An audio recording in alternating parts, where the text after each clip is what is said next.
All right, welcome to Season 5, Episode 7, also called Episode 143 of the Retro Game Club podcast.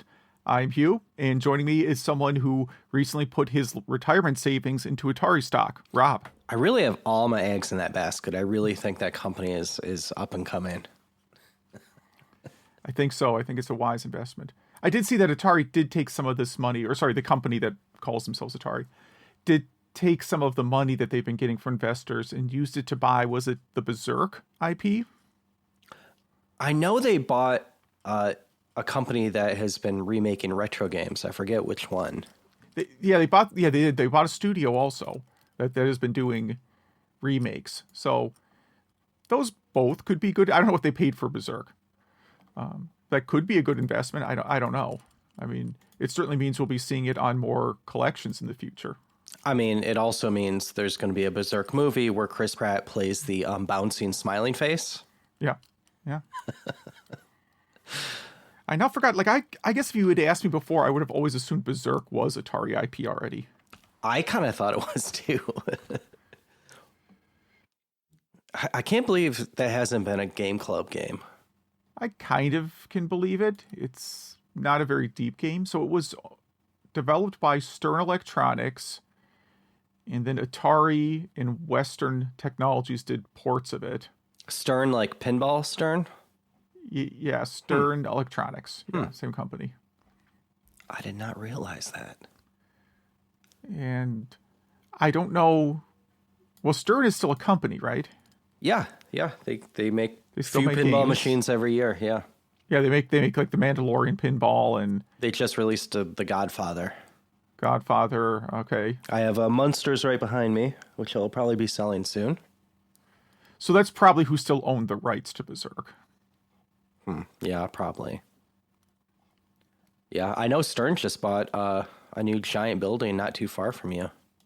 That's how good They they're did? doing. Yeah. Huh. Was it the old Midway warehouse? I don't know. I don't think so. See, this is riveting news where we talk about what we think the news is. Oh, hold on. Yeah, I can't even find it. I see Microsoft buys Hoffman Estates industrial site. That showed up. World's biggest pinball machine maker expands. Okay, There you go. here we go. This must be it. It's probably going to be like this mean ad wall or something. They bought an office in Elk Grove Village, so it's like west suburbs. They describe it as near O'Hare Airport, and I guess that's accurate. Yeah, look at that. Yeah, it looks giant. Yeah, I don't know this particular building, but I know the address. I know the area at least. See, something like that would be like my dream job, where a company like that says, like, we need some guy to run our IT stuff. We don't want you to make games or anything like that because you don't know how. But can you do all the other IT stuff? Thank you. That would be perfect. Yeah, I bet it's work. I know multiple people who have worked for like Bally Midway. I guess it's just Midway now. Mm-hmm. One, it was like while in college, worked literally assembling arcade and pinball cabinets. Mm-hmm. That was a horrible job. I could imagine, yeah. And then when I was in graduate school, I had a classmate who did programming for them, but it was mostly like casino machine, like slot machines. Okay. Yeah, not the most exciting line. I mean, I don't do like super exciting programming either. But it seems like there was a lot more rules because there's so many like laws around gambling, and like your gambling machines really truly have to be random. Yeah. That's something that seems exciting, is really just like really repetitive testing of random algorithms. It's so weird. Yeah. So as you would expect, if you know the area, the Stern Pinball Warehouse is right next to a Portillo's. I think every building is next to a Portillo's. In the way this part of the suburbs, especially, this is the highest concentration of Portillo's you will find anywhere in the country, is the West Chicago suburbs. Nice. Well, what have you been up to for the past 2 weeks? That's a good question. I did not go to Portillo's, although I should have. I got to scroll to where I wrote this down. Spring has sprung, which means snow blizzard, right? We had a blizzard yesterday, but that's all right. So I've been playing a couple. I'm waiting for some other games to come out, so I've been wasting a little bit of time here. My 2 time-wasting games of the past 2 weeks were Plants vs. Zombies.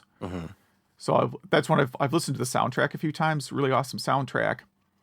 I played the DS version of it, and it's kind of a neat idea, but it gets really repetitive. I can see why like it worked as a mobile game, because maybe if you're just playing it like in 5-minute increments throughout a few months, maybe it's pretty good. You need to play it as a mobile game, not only because of that, but because they just kept adding to it for free. Yeah. So it was still in the era where you would just buy a mobile game for $1 to $5, and so they kept adding to it, and then they just Plants vs. Zombies 2 is one big microtransaction, so they kind of ruined it with that, but I really like the first one. I think it's a lot of fun. My kid really likes it too. Yeah, I like it. I just wouldn't recommend sitting down and being like, I'm going to play this game for an hour. And then I bought Power Wash Simulator on the Switch. Yes. Which is an extremely relaxing game. It really recreates the power. Do you own a power washer in real life? Yes, I do. So I think the part it gets right about power washing is how like you can wash something like 100 times and then you look at it and there's still dirt on it. Yes. And like there'll be some little speck that you missed, and it definitely nails that part of the experience. But it's fun. I think maybe I just wish it was like summer. I could go out and do some stuff. Yeah, power washing. It's a frustrating time of year where it seems warm, but it's not. Yeah. I mean, yesterday, as I mentioned, it was both. We had a blizzard in the morning, and then it was warm in the afternoon. So it's a very exciting day.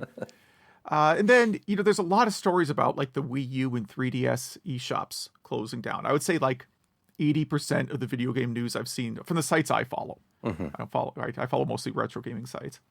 Most of their articles have been about like, by the way, did you know this thing's shutting down? Here are the most essential games to get, that kind of stuff. But I got redirected to a YouTube channel. A guy probably has 1 million followers. I don't know. Called The Completionist, who I've never seen before. And like he and his crew, they seem like cool guys and everything. Like they seem like people you could go have a beer with or something. But this one video he made, to me, was like the biggest time waster of the week.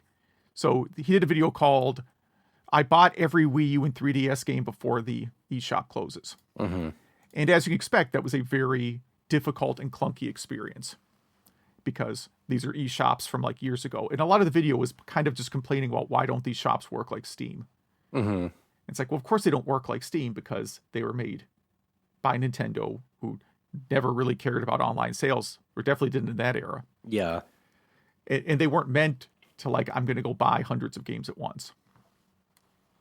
I just thought, like, if your goal was to, like, collect every game for a system, you probably should have started 10 years ago on this one. Yeah, that is a good point. That's my point. So it's like the video is kind of entertaining, but also, like, I don't know why you're doing it this way. And then, so The Completionist, he had a pretty popular channel, and then Attack of the Show and G4 came back. That was Tech TV, then it turned to G4, and then it stopped being. And they came back on Twitch and YouTube and like a few networks on cable. It was all owned by Comcast at this point. Okay. And then last year, like a year after being on the air, they just stopped. And so I'm glad he's still doing it because he pretty much stopped his YouTube channel, which was, he probably made more money on YouTube than he did at G4. Yeah, so I'm glad he's doing stuff like this again. He does seem like a really cool guy. And he did donate that DS to the whatever software. Reservation, yeah. Yeah, see, based on this, maybe I'm misunderstanding the point of his channel. Like, I thought on the title of the channel, and again, this is a guy who has like 1 million followers, so like, I know I sound like an idiot here. Like, I thought his channel would have been about game collecting. So that's why I'm like, well, then why are you like waiting till the last minute? But that doesn't seem to be what the channel's really about. I think it's about completing games. Completing games, not about completing game collections. Yes. That's where I misunderstood, because I really thought this was a guy, again, getting complete sets of games for systems. Yeah. But anyhow, like I said, it's kind of good intentions. Like, I think it's good to preserve those games. But I guess if you think you're going to ever want to collect an entire game library, you need to start right away. Exactly. I'm sure there are people already trying to get like every PS5 game because they think it'll be worth something. I don't know. Oh yeah, there's some PS4, PS5 games I'll buy just because. I'm like, they'll lose that IP. I'll just buy this and sit on it. You'll buy it, yeah. You and 100,000 other people. Yes. This is why when you go to estate sales, you see tons of the 90s Star Wars figures in box and almost none of the original. Yeah. Oh my gosh. Yeah. I had friends that own those, and they did go up in value, but not like the originals for sure. No, not unless you got some weird mutant one. All right. What about you? What have you been up to? Oh man. Well, sorry, I sound a bit stuffy. Just our whole family's kind of getting over a quick cold, like one of those 2-day things. But let's see what has happened since we last talked. I kind of going backwards. Last 2 nights I've been spending online on the Steam store for the spring sale. GOG had a great spring sale. I did buy actually quite a bit of like DSi type stuff on the eStore. I couldn't tell you one thing, but none of it costs more than like $3, Mm-hmm. So I will sort through that one day. What else? I rage quit Elden Ring. Okay. It just, it was so many people, like you said, kind of describe it as a Breath of the Wild like, but more adult, I guess. Mm-hmm. And I guess it has that. Yeah, you run around and murder things, but I was, like level 39, and I went to a place that you were recommended level 15, and I just kept getting stomped over. And I was just like, you know what? I just don't get this game at all. So I stopped that one. And I even did the research and, knew I was playing like the easiest, what's called type of character. I was the samurai, so it wasn't anything like that. I was following all the online stuff on what weapons you should get early and stuff, and it just did not work out. But what else? Do you have any desire to play that one? No. Yeah. I don't think you would like it. That's the one where like where there's all the videos of like the guy who fights in his underpants with a pot on his head. Is that the game? I think that's all FromSoft games. Okay.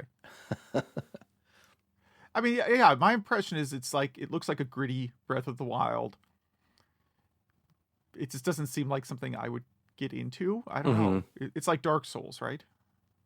Is it yes, that style exactly. game? Yeah. Yes. Yeah. So, I don't know.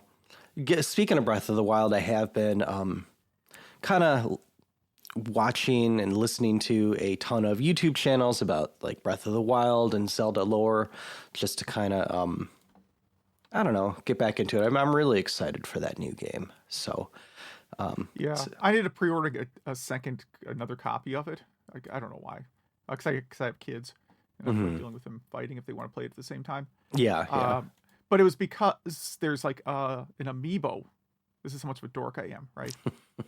There's a special amiibo, and the only place that was taking pre-orders was Target. So I went to pre-order the amiibo, and I'm like, you know what? I'll order a second copy because lately, pre-order games from Amazon have always been late. You're right. Yeah. Like, one of the games that I pre-ordered, like that was supposed to come out a week ago, is still like, well, we don't know when you're going to get it. Like, I don't think they understand how pre-orders work. I usually do Best Buy. They deliver like a morning of. It's probably because there's one down the road. They just like drop it off. Yeah, I know if you order from Walmart, it's literally just like some random employee at Walmart drops it off on their way home. Exactly. Yeah. I don't know how that's legal, but whatever. And I started Metroid Prime. Have you played Metroid Prime? I have not. I have a sealed copy of it for GameCube. Nice. Well, it's a lot of people's all-time favorite first-person game. and everyone knows that first-person games make me kind of car sick, and this one does not. I don't know if it's the visor or that I'm mostly playing in handheld mode, but I'm enjoying it. I do have to say that, when you go to the morph ball and go to save, it's in a third-person view for a split second, and I always get upset when that view goes back into the visor. Like, no, just stay there. Stay there, yeah. I saw in our show notes, Zach noted that he thinks the game is maybe too easy, which kind of makes it more appealing, though. I don't think it's too easy so far. I'm probably a little bit more than halfway through, maybe 3/4 of the way through, and I'd say it's the right amount of easy. I die a lot, but it's kind of always my fault when I die. Unlike Elden Ring, where I just get murdered all over the place. I wish someone would have told me that when you play the game from the beginning, just use your scanner and scan everything, especially when you get stuck. So I had a slow start to it, but you really do need to scan everything. And it really is the modern equivalent of, Sierra's point and click games. Like, you must point and click at every pixel on the screen to move further. Yeah, well, I mean, Super Metroid kind of worked like that, too. You played Super Metroid? Oh, yeah, right? yeah. Because once you get a scanner in there, and at some point in the game, you pretty much have to just scan everything to move on. Yeah, you are right. Yeah. This, I don't know. So far, I think I like Metroid Dread better. I mean, Metroid Dread, I don't think this is a hot take, is maybe the best Metroid game. Okay. But this is pretty good. There's a few games like The Last of Us and Metroid Dread where I didn't understand that the game was a masterpiece until I finished it. Where you beat the final boss and you just kind of sit there for a minute and think like, okay, that was fantastic. So I'm pretty sure I'm going to stick with this one. And every hour I'm with it, it does grow on me a bit. And that's about it. I guess there's a podcast that we should do. Yeah. I think most of the news this week is from me, so I'll just kind of power through this. So there's a really cool board called the Disappointment with the ISA in a different font on the card. And it is an adapter that you can plug in an ISA card, like an old 8-bit Sound Blaster, and then that will plug into your modern computer motherboard. And there's a YouTube video of someone using it and it actually working pretty well. Yeah. I mean, all you have to do then is write the sound driver. Write the driver for that card. Just that small, trivial little task. Well, I mean, there's still DOS there, kind of, right? Just load up. I wonder if DOS actually... So let me tell you about a video, not a video, but an article I abandoned this week. It was when I started. So a couple years ago, I bought something called a PlayStation memory card reader for $2. Okay. Right. And it's a Sony licensed thing with a USB port that you plug into your computer and can read memory cards. What I didn't realize is that it's not PlayStation memory cards. I was like, the shape of it, I'm like, oh, I can read PlayStation cards. No, it's for the old Sony memory stick format. Do you remember Sony memory stick? Was that for like the Vita or the PSP? Well, this is where I'm going to get there. So Sony released something called the memory stick for like their cameras, I guess. Oh yeah, that's right. And then they released something also called the memory stick for the PSP. Mm-hmm. The PSP looks a lot like it, but it's clearly not the same shape because when I try and plug it into this device, it just flops around. It's like it clearly doesn't fit. So I'm like, oh, well, that's $2. I might as well just throw this thing away. People sell this thing for like $30 on eBay. I don't know why. I don't know who would want this. Yeah. I got it for $2. But it reminded me that I have another device that I bought on clearance at a GameStop. Actually, at the GameStop in Mall of America. I don't know why I remember that memory so specifically. And it was $5, maybe possibly less than that. And it's a device that you can plug in Game Boy games and PlayStation memory cards and Nintendo 64 memory cards and read the contents. Right? Kind of a neat device. It's for Windows Millennium Edition, which of course I can emulate. The problem is it uses a serial port. Oh, jeez. Well, there's serial to USB, right? Sure, but then again, who's going to write that adapter? Yeah, yeah. Like, I would be sitting there trying to reverse engineer this thing for weeks so I could copy a save game off a Game Boy cartridge, which I think the analog can do anyways. Yeah. So I might just throw that thing out too. If someone really wants this big boxy thing, I think it's called the Blaze. It's buried on a shelf back here. If you're going to Midwest Gaming Classic in a couple days and you really want this device, email me really quick and maybe we can work something out. We should mention Midwest Gaming Classic. Yeah, it's this weekend. Probably, depending on when you're listening to this. Mm-hmm. First weekend of April. I don't have any plans other than like I'm going to go shop for some stuff, play a few games.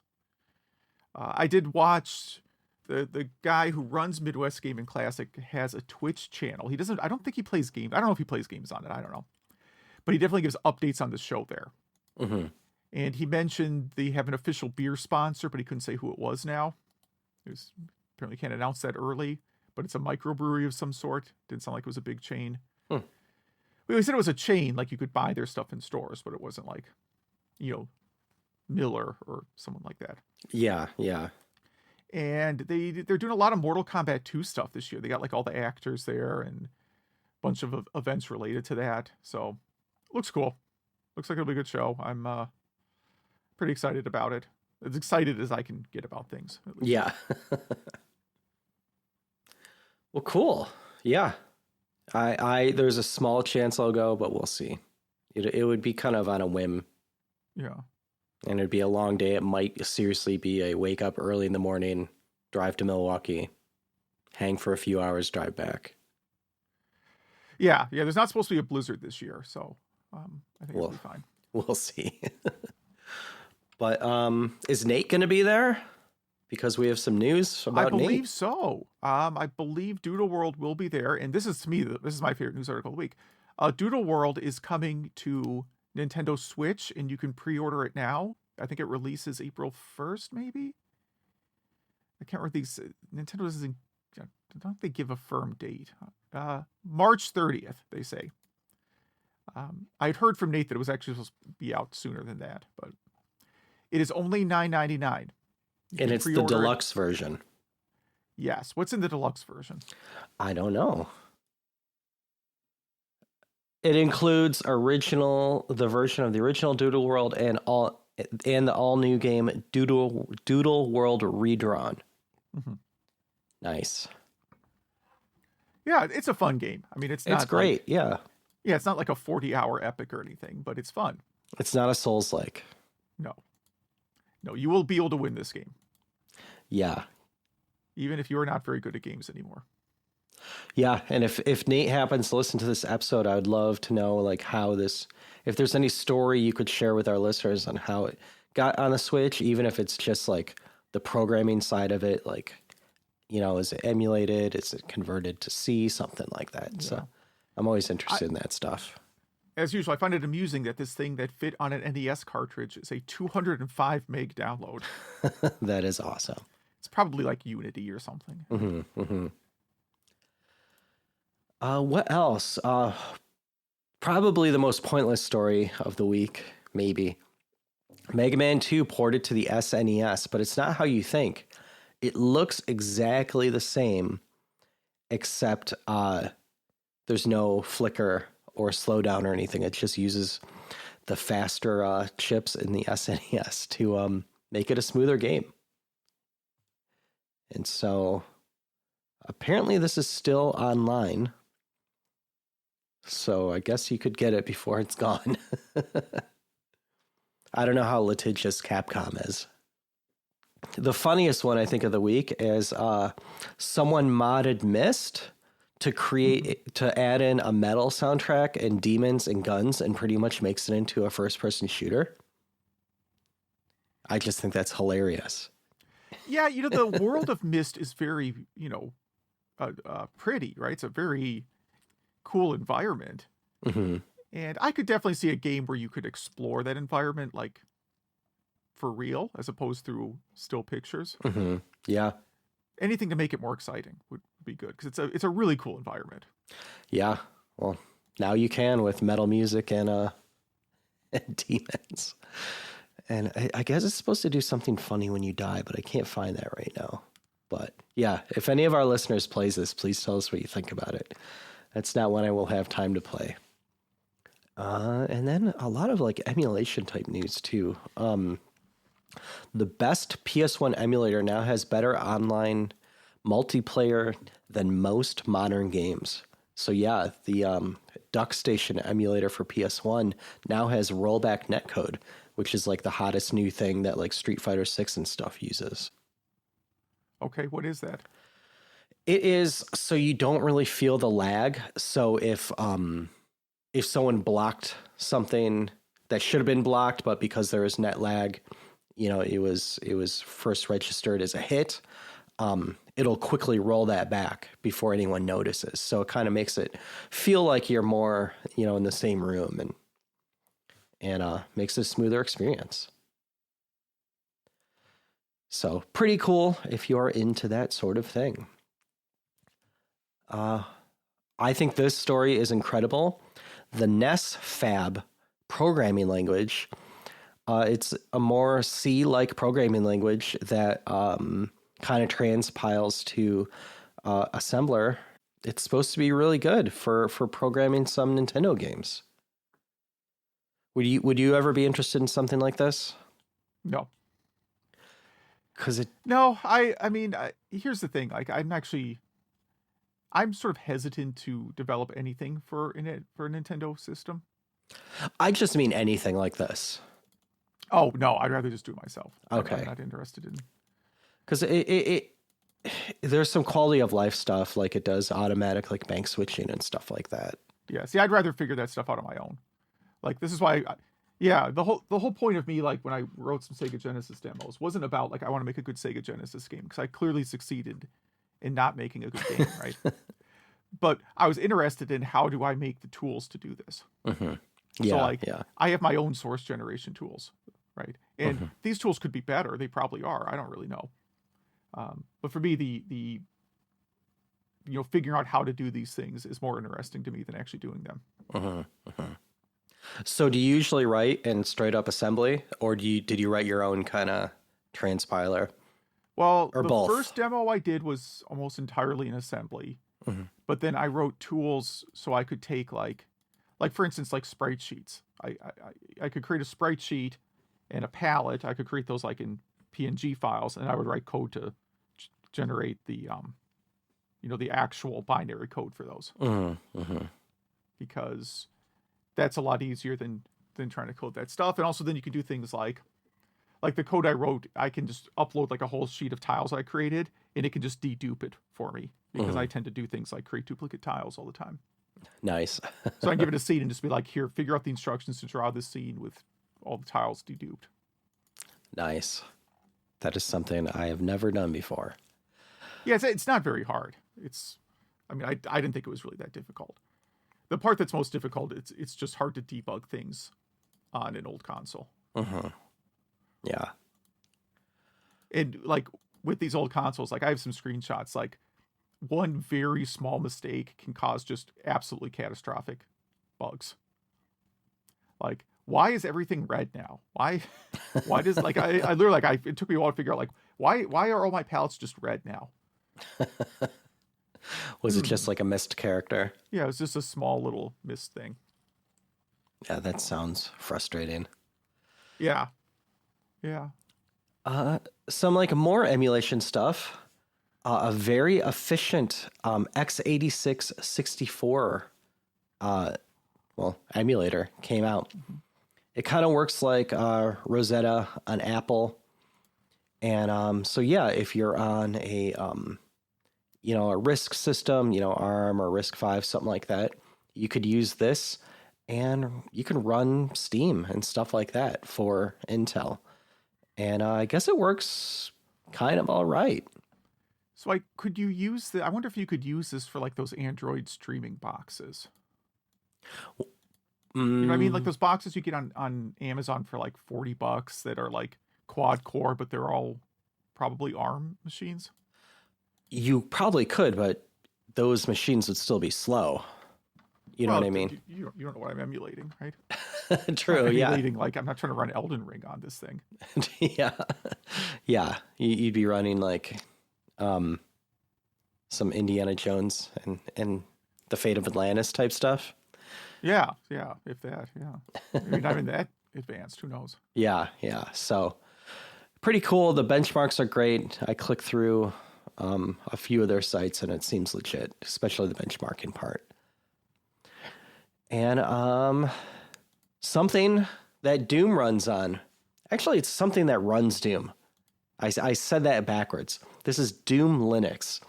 And it's a very, very tiny Linux that only has the stuff you need to run Doom. I think that's hilarious. Yeah, I think that's a good idea. It's a good way to test, like, it's a good way to test, again, like these Android streaming boxes. Mm-hmm. It would be a good thing just to test, like, have I successfully installed Linux on that? And can I do something minimally useful on it? Mm-hmm. Yeah, exactly. Yeah, I think it's pretty cool. In fact, I'm going to give this one a star. I'm going to follow this on GitHub. And that is our news. Mm-hmm. We got some Game Club. Yes. I did P.O.W, Prisoners of War. I played it on the NES. I think that's the only home port. And this is an SNK game released in 1988. At least in the arcade it was. Yeah, you play either one player or two players, and you are a prisoner of war on purpose. It's all a ruse to get to the leader and murder the leader of whatever country you're in. Yeah, the arcade version, you have 3 buttons. You have punch, kick, and jump. And the NES, you have 2 buttons. Just I think it's just punch and jump, or just attack and jump.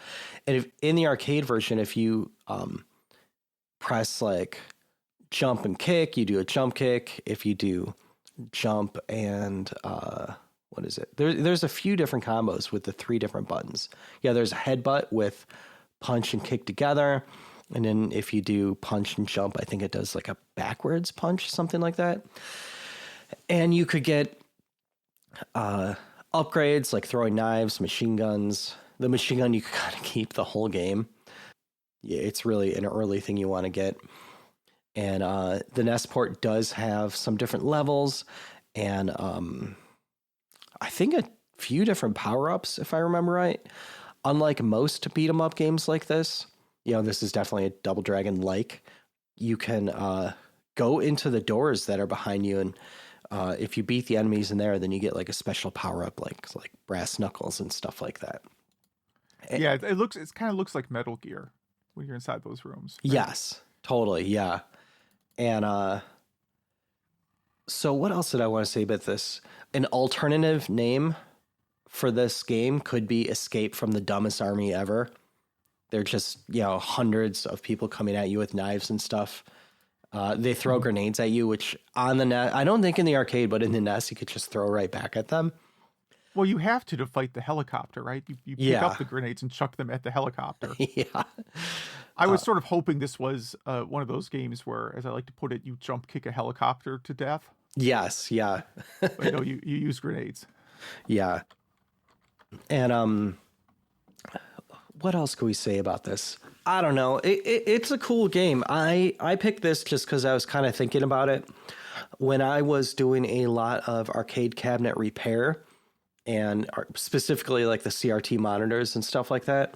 I had a workbench with this PC board for the arcade version just plugged in all the time. Because I knew it was easy. It was a 3-button game. So I was able to connect a Genesis controller to it with an adapter, so I could easily, just play the game, test the monitor, stuff like that, without much soldering at all. And that only cost me like $10 or $15. Like apparently, at least in 2009, whenever that was, no one wanted a P.O.W PC board. I doubt they do now too. But yeah, that's all. It's a fine game. I had this growing up. I don't have it now. I think this is one that I forgot at my parents' house. They sold my Nintendo stuff when I was in college.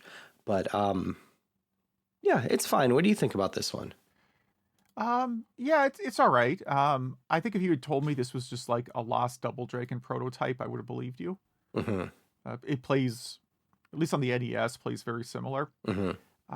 My biggest gripe is like this game needs a third button On the NES, yeah. on the Yeah. NES. Yeah, it is really, really difficult. Like that jump kick attack is really hard to pull off. Hmm. Because it's not just the two buttons are pressed at the same time. It's like they both have to be pressed simultaneously in the same frame. It seems. So you Yeah. can't just like hold down punch and then hit kick and then hit kick and you do the move, right? Yeah. Yeah. Um, what else did I put here? So I was kind of I didn't read the story until recently. I just assumed this was a game set during the Vietnam War based on the description, and then I started playing it, and the bad guys are dressed like Cuban revolutionaries, really. Mhm. Yeah. So I don't think it's any particular setting. Yeah. It's just bad guy. That's all. Yeah. Just bad guy. And the plot is kind of ridiculous, but because the head of the army is at the POW camp, that's not the way it actually works, I don't think. They just send the head of the army to do that. to do that job, yeah. And I played the game before reading the synopsis, and I was just like, come on, guys, like I have to murder this whole army alone, and I'm the POW. Like, can't you just come with a helicopter and get me? Come on. Yeah.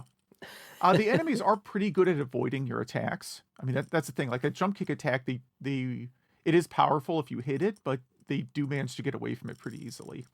Yeah, especially later in the game, the enemies actually get a bit smarter. Yeah, I mean, they're dumb because they throw grenades at you that aren't, I don't think the pin was pulled in. Exactly, yeah. And then you can throw them into their helicopter. Yeah. I don't know. It's an all right game. It's fine. It's definitely a product of its time. I definitely say if you have an EverDrive or something, check it out. And it's also on Myst. So if you can play it on Myst, do it there, because then you'll have the arcade port. Mm-hmm. What I would have liked is if you escaped into the other buildings, you could like free other POWs who then fought beside you. Or just even if they ran off, that would be fine. That would be cool. Yeah. Okay. Yeah, kind of like Metal Gear. Yeah. The homeless looking guys that just run away. They run away in Metal Gear. Thank you. In a modern remake, yeah, you could have like a whole army with you. Mm-hmm. That's a good idea. Yeah, how about your game? So I went with Pac-Mania. So this is something I hadn't played a ton of before the Pac-Man Museum Collection. So that includes the arcade version. And that's a fairly difficult game. Like the first two stages are really easy, but then the difficulty tends to ramp up. So if you've played it, it's an isometric Pac-Man game. And you can jump. I don't know how Pac-Man jumps because he doesn't have legs. Maybe it's something with magnets. I don't know. But he can jump over the ghost now. And as you get into later stages, the ghost can also jump, which makes that's where it really starts to get challenging. Because at that point, the jump button is kind of useless and almost always guarantees you'll die. I like it, but it has the exact same problem as Junior Pac-Man, where you think you cleared the board, but there's like some dot you missed somewhere that you can't see.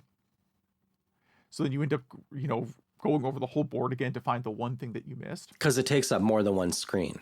You can't see what you missed. Scrolling. Yeah. So I tried two of the home versions. The SMS, the Sega Master System version, looks really good, but like a lot of Master System arcade ports, doesn't play very well. That's kind of my opinion of most Master System ports. They all look great, but most of them do not play well. Mm-hmm.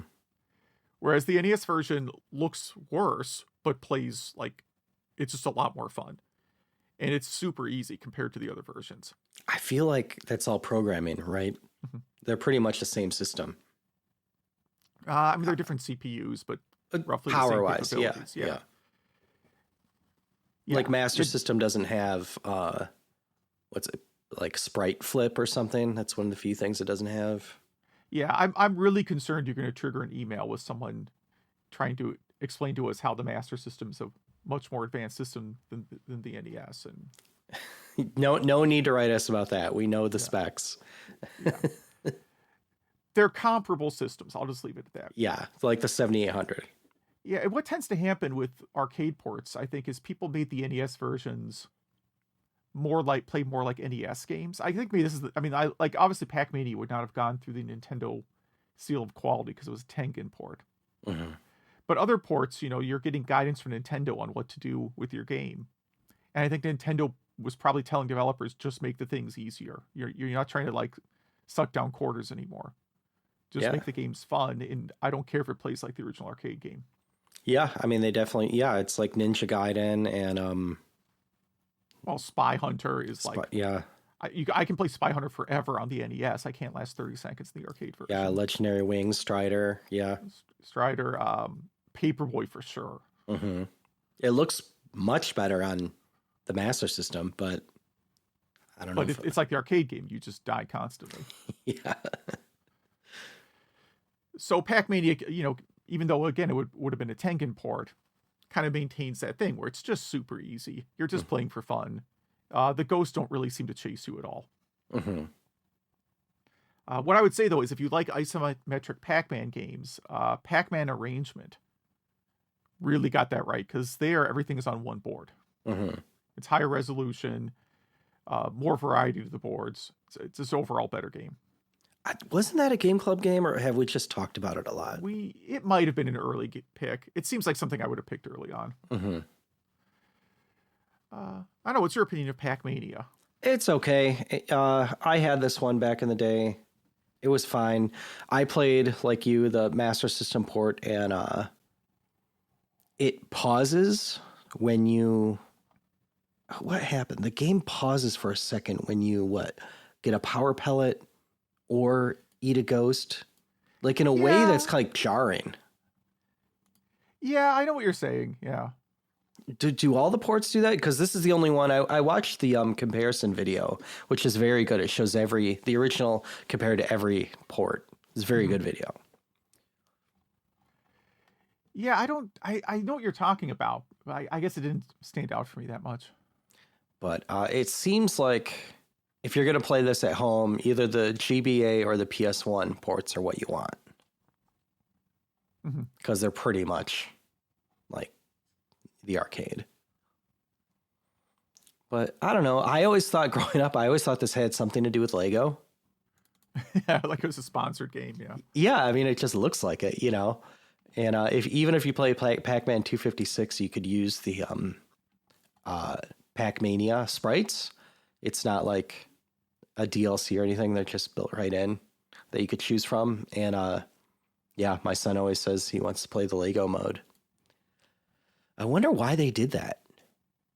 There was no reason to make it look like that. Because people would like it, I guess. Yeah, or they just, like me, assumed it was Lego. And they're like, cool, sure. Well, what do you think? What do you think you want to play next? So I'm gonna go with something that just came out on the Switch Game Boy collection. Mm-hmm. It is BurgerTime Deluxe. Nice. I'm excited for this one. If you have the physical cartridge, playing it on analog, but I suspect most of our listeners have a Switch and probably do the online, NES, Super Nintendo, Game Boy stuff. Mm-hmm. Mm-hmm. I'm going to do a game that everyone's been wondering, how has it not been a Game Club game yet? Cacoma, Night in Bizyland. It's a very rare SNES game that I was watching someone play that I just want to play. So okay, just go ahead and play the ROM, because that's what everyone's going to have to do. Again, it's called Cacoma, Night in Bizyland. Bizyland. Do it. And we have one email this episode. Yeah, let's see. Majors writes in to talk about some of our filler episodes. Definitely thinks Video Power and Throughout Neck were products of the 90s. And Starcade was a little bit before his time, but he seems to have enjoyed it anyways. I think Starcade holds up really well. I think that show is awesome. Playing Newtopia. I'm sure you're both aware of the Master System's release of Golden Axe Warrior, which is another Zelda clone he'd recommend. And I've actually never played that. Yeah, I want to play that as well. Yeah. That might be next time I have a drought of new games to play. In upcoming Mario movies, I'm going to cut to the chase and say he highly recommends seeing the Last of Us remake if you want video game, movies or media that actually turned out good. It is very good.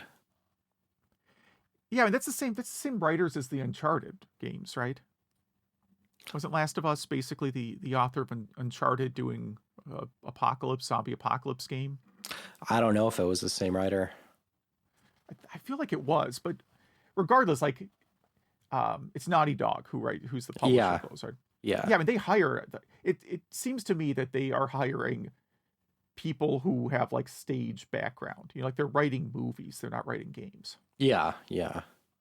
I mean, Uncharted is just like a big Indiana Jones movie. Oh, exactly. Yeah. Yeah. It's like the next Lara Croft or something too. Okay, the thing I was really interested in, he had mentioned playing all the Super Nintendo games alphabetically recently. So he said he is up to S now and is currently playing Space Megaforce. So he still hasn't made it to SU yet. Yeah, so he'll be in S for the next several weeks.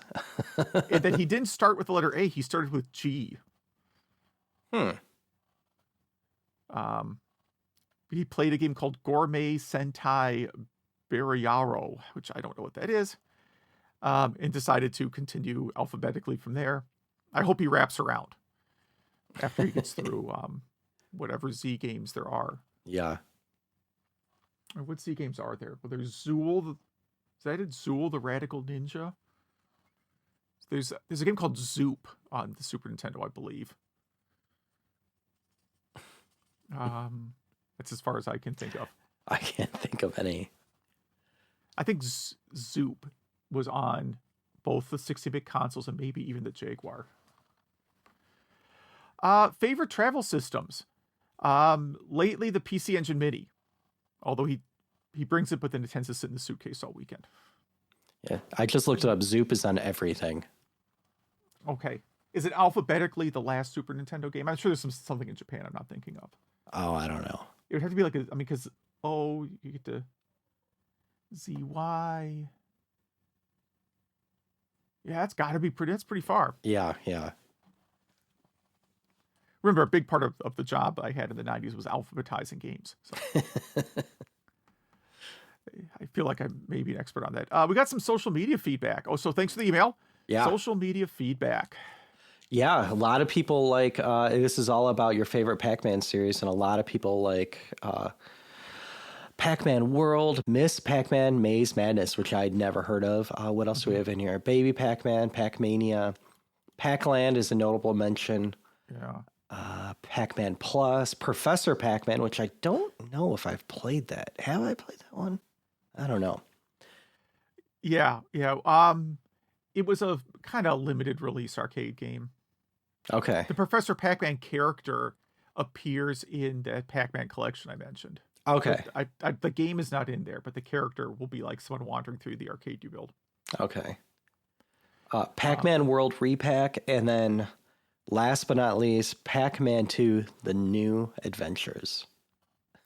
Yeah, someone also mentions they played Super Pac-Man a lot in that they figured out a route that would clear every single level each time.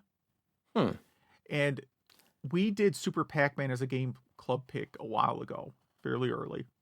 And when we did that, I watched a speed run, and the speed run is the exact same route every time through every level. Oh, nice. Very boring speed run. Wow. Yeah, and it wasn't until then that I think we realized that Pac-Man wasn't getting big in Super Pac-Man. He was flying, so he was closer to the camera, thus looking bigger. Yeah, but then how's he eating the ghosts? I don't know. Because you can eat the ghosts while large. Yeah. And he doesn't swoop down. There's a lot of problems with that game. There are, and those are the least of the problems. But Yeah. I mean, aesthetically, it's maybe my favorite Pac-Man game, like graphically speaking. I don't know why. I've always liked the artwork, and I like the cabinet a lot. Mm-hmm. But no, that is not a good Pac-Man game. Well, thank you, Zach, for keeping our social media stuff going. And thank you, everyone, for writing in. If you want to write us, we have a Linktree URL in the show notes that you could see all of our socials on, but you can email us at email@retrogameclub.net. That is email@retrogameclub.net. If you play BurgerTime Deluxe, which is a very popular game, or an even more popular game, Cacoma Night in Bizyland. Yes. If you played P.O.W, Pac-Mania, if you're playing online PS1 emulation or DoomLinux, or if you go visit Nate or Hugh at the convention this weekend, Midwest Gaming Classic, and possibly if you're shooting people in Myst too, we would like to hear about it. Yes, if you do anything that we mentioned on the show. Yes, ever. Anything we've ever mentioned in the history of the show. Yeah. So all right, I think that's wrapping it up. Yeah, so thanks for listening.